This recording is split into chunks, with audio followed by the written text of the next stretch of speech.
با عرض سلام و درود خدمت همه شما. امیدوارم در صحت و سلامت کامل باشین.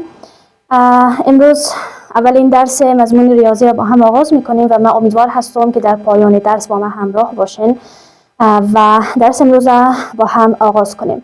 قسمی که شما هم در روی تخته میبینید موضوعاتی را که قرار است امروز ما با هم بخوانیم. موضوعاتی هست که من در روی تخته نوشتم، مثل ریاضیات، حساب، عدد، سمبول های عددی و همچنان اعداد و انواع اعداد ما امروز با هم میخوانیم و من امیدوار هستم که این مفاهیم با ما یک جا بخوانیم و مفهومی بفهمیم.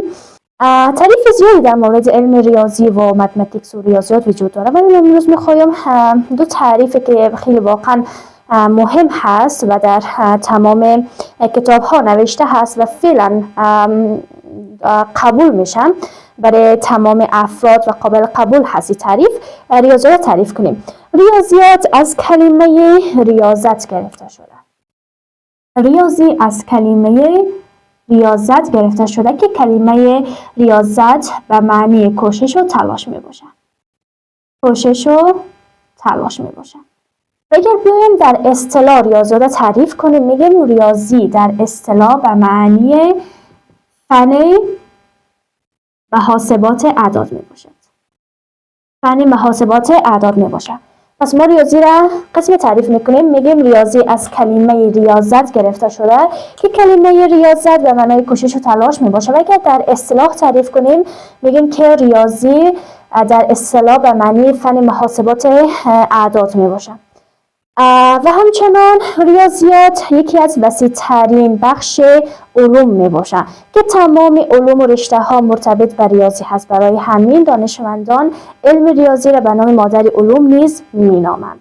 خب، دومین بخشی که ما امروز با هم می‌خوانیم در مورد حساب یا اریتمتیکس هست. اگر بریم سراغ حساب از کلمه اریتمتیک گرفته شده، از کلمه لاتینی. خود اریتمتیک یک کلمه لاتینی هست که به معنی شمارش می باشد. حساب از کلمه اریتمتیک گرفته شده که خود کلمه اریتمتیک یک کلمه لاتینی هست که به معنی شمارش می باشد. و حساب یکی از عمده ترین و بنیادی ترین بخش در علم ریاضیات می باشد که در حساب ما قوانین و محاسبات ابتدایی را انجام میدیم و در بخش حساب ما 4 عملیه های اساسی و بیسیک یا نمو ابتدایی را میخوانیم که انشاءالله در درس های بعدی راجع به آن بخش ها بیشتر صحبت میکنیم و بیشتر میفهمیم. فقط اینجا همین قدر کفایت میکنه که حساب از کلمه اریتمتیک گرفته شده که خود اریتمتیک و معنی شمارش به یک کلمه لاتینی می باشد که یکی از اساسی ترین و مهمترین بخش ها در علم ریاضی می باشند و 4 عملیه ها را شامل می باشد که هر یک از آنها را بخیر در روزهای آینده ما می خوانیم. سومین بخش در مورد عدد یا نمبر هست که باید بفهمیم عدد چی هست.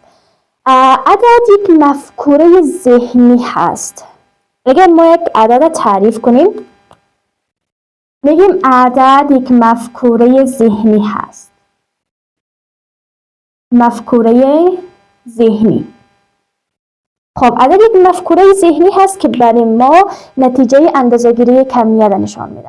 خیلی شما شاید از ما بپرسین خب کمیت چی هست؟ کمیت هر آن چیزی که قابلیت اندازه‌گیری را داشته باشه و یا هم هر آن چیزی که وزن، شکل و یک حجم معینی داشته باشه و در فضایی که حجم معینی را اشغال کرده باشه ما با او کمیت میگیم. پس کمیت هر آن چیزی که دارای شکل معین، وزن معین و حجم معین داشته باشه و یا هر آن چیزی که قابلیت اندازه‌گیری داشته باشه به اسم کمیت نامیده میشه. و ما گفتیم عدد یک مفکوره ذهنی هست که برای ما نتیجه اندازه‌گیری یک کمیت نشان میده. و این بود از تعریف عدد. اگر برم سراغ سمبل عددی، قبلی که ما برم سراغ سمبل عددی و انواع سمبل عددی، باید براتون بگویم که در علم ریاضی ما عدد میتونیم به 3 شیوه نمایش بدیم و یا هم به 3 سمبولیک بنویسیم که این 3 سیستم ما براتون نوشتم. سیستم اول سیستم شرقی یا عربی می باشه، سیستم دوم سیستم هندو عربیک یا غربی می باشه و سیستم آخری به اسم سیستم عدد رومی می باشه. هر یکی از اینا را ما انشالله با هم میخونیم و میفهمیم که این سمبول ها چطوری هست و کدام سیت ها و یا هم به کدام شکل ها نمایش داده میشه. قبلی که ما برم سراغ انواع سمبل عددی، این سه بخش که ما خواندیم، ریاضیات یا متماتیکس، حساب یا اریتماتیکس و عدد یا نمبر که خواندیم، یک جنبنده کلی داشته باشیم.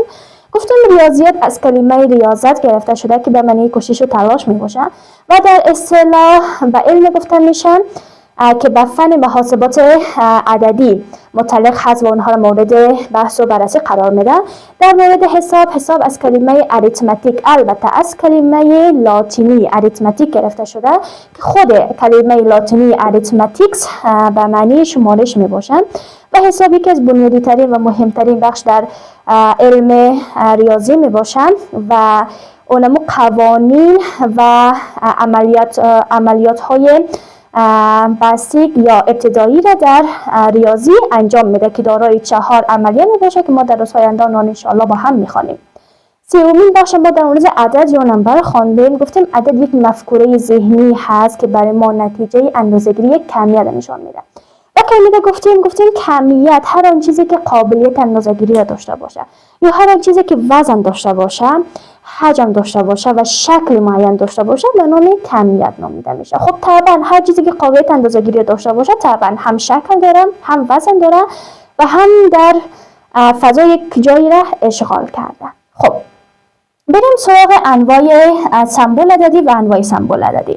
در علم ریاضی عدد ما میتونیم به 3 طریقه نمایش بدیم یا به 3 طریقه بنویسیم. خب یکی سیستم شرقی هست که به اسم عربی هم نامیده میشه، دومی سیستم هندو عربیک و سومیش سیستم عدد رومی هست. اگر بریم سراغ سیستم شرقی، در سیستم شرقی اولین بار شرقی که به اسم عربی هم میشه در کشور عربستان و کشورهای شرقی از این سیستم برای نمایش دادن عدد استفاده میکردن و سمبل این سیستم طوری هست که اینها عدد به اسم عربی نشان داده میشد، مثل 1 2 3 4 5 به همین ترتیب تا مثبت لاحتنا. خب پس عدد در سیستم شرقی به سمبل عربیک یا به سمبل کشورهای شرقی به شمول عربستان برای نشان دادن عدد از این سمبل یا از این شکل استفاده میکنه. دومین سیستم هندو عربیک یا غربی هستند که در کشورهای غربی به شمول عربستان عدد به طور اعداد انگلیسی نمایش داده میشه، مثل 1 2 3 4 5 به همین ترتیب تا مثبت لایتناهی. و آخرین سیستم عدد رومی هست. سیستم عدد رومی قسمی که از نامشان پیدا هست اولین بار رومی ها کشف کرد و فعلا نام خیلی کاربرد بالایی داره، مثل برای نوشتن جلد کتاب ها، برای فهرست ها، برای ساعت دیواری از عدد رومی نیز استفاده میشن که عدد رومی سمبلش طوری هست که با از اعداد حروف انگلیسی تشکیل شده ولی کمی متفاوت تره، ولی تا 10 را اونمو بیسیک یا اونمو اساسیش هست شما میتونین داشته باشین. پس عدد رومی اگر ما نوشته کنیم 1 2 3 4 5 6 7 8 9 و 10. خب همین ترتیب یا جریان داره، میتونین که اینا رو هم داشته باشین. خب یک جنبندی کلی داشته باشیم. گفتیم در علم ریاضی ما میتونیم عدد به 3 طریقه نمایش بدیم یا به 3 سمبل بنویسیم. سیستم شرقی که عربستان و کشورهای شرقی به شمول عربستان از او استفاده میکنه، سمبلش به طور اونمو عدد فارسی هست. دومی سیستم هندو عربیک یا غربی هست، کشورهای غربی به شمول هندوستان که اولین بار در هندوستان کشف شد به این سمبل نشان داده میشه که میتونیم ما عدد انگلیسی هم درش بگیم. و سومیش هم سیستم عدد رومی هست که به این شکل نشان داده میشه و فعلا هم کاربرد بیشتری داره، ولی بیشترین کاربردی که در سراسر دنیا ما برش آشنا هستیم سیستم هندو عربیک هست که کشورهای غربی ازش استفاده میکنن. خب در مورد اعداد و انواع آن ما بخیر در روزهای آینده میخوانیم. خب امیدوار هستم که درس امروز فهمیده باشین. تا درس دیگر الله یار و نگهدار.